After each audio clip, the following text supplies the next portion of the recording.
भीष्म पितामह के अनुसार ऐसे भोजन करने से नहीं होती अकाल मृत्यु। अर्जुन को 5 प्रकार के भोजन न करने की सलाह दी थी। हमारे धार्मिक ग्रंथों में केवल धर्म की ही नहीं बल्कि कर्म से जुड़ी बातों के बारे में भी ज्ञान दिया गया है। आज हम बात करेंगे भोजन के बारे में। सांसारिक और व्यावहारिक ज्ञान का परम भंडार माने जाने वाली गीता में इस बात का वर्णन मिलता है कि भीष्म पितामह ने अर्जुन को 5 प्रकार के भोजन न करने की सलाह दी थी। इन 5 प्रकार के भोजन को यदि मनुष्य कर ले तो उसके घर में दरिद्रता आ जाती है। पहला भोजन। भीष्म पितामह ने ऐसे भोजन को कीचड़ के समान बताया है जिस भोजन की थाली को कोई लांघ कर गया हो। गीता के अनुसार ऐसा भोजन नाले में पड़ी कीचड़ के समान होता है। इसे ग्रहण नहीं करना चाहिए। यदि गलती से भी आपके घर में भोजन की थाली को लांघ गए हों तो बेहतर होगा कि इस भोजन को स्वयं न खाकर जानवरों के लिए डाल दें। दूसरा भोजन।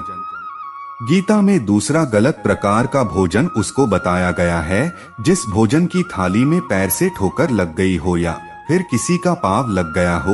ऐसा भोजन खाने योग्य नहीं रह जाता है। ऐसे भोजन को ग्रहण करने से बचना चाहिए, नहीं तो आप दरिद्र हो सकते हैं। तीसरा भोजन। गीता में भीष्म पितामह ने बताया है कि तीसरा खराब प्रकार का भोजन वह होता है जिसमें बाल निकल आए। ऐसे भोजन को खाने योग्य नहीं माना जाता है, यह दूषित हो जाता है। ऐसा भोजन करने वाला व्यक्ति जल्द ही कंगाल हो जाता है। चौथा भोजन। चौथे प्रकार का भोजन भीष्म पितामह ने वह बताया कि अगर पति और पत्नी एक ही थाली में भोजन कर रहे हों तो उनका प्रेम एक मद के रूप में उस भोजन में आ जाता है। किसी तीसरे व्यक्ति को उस भोजन में शामिल नहीं होना चाहिए। यह उसके लिए नुकसानदेह साबित हो सकता है। हालांकि पति और पत्नी के लिए एक ही थाली में भोजन करने से प्यार तो बढ़ता ही है और दोनों के लिए यह भोजन चारों धाम का पुण्य फल प्राप्त करने के समान होता है। पांचवा भोजन। बेटी अगर कुंवारी हो और अपने पिता के साथ एक ही थाली में भोजन करती है तो उस पिता की कभी अकाल मृत्यु नहीं होती, क्योंकि बेटी पिता की अकाल मृत्यु को हर लेती है। जब भी खाना खाएं तो अपनी पुत्री को अपने साथ एक ही थाली में थोड़ा सा हिस्सा जरूर दें।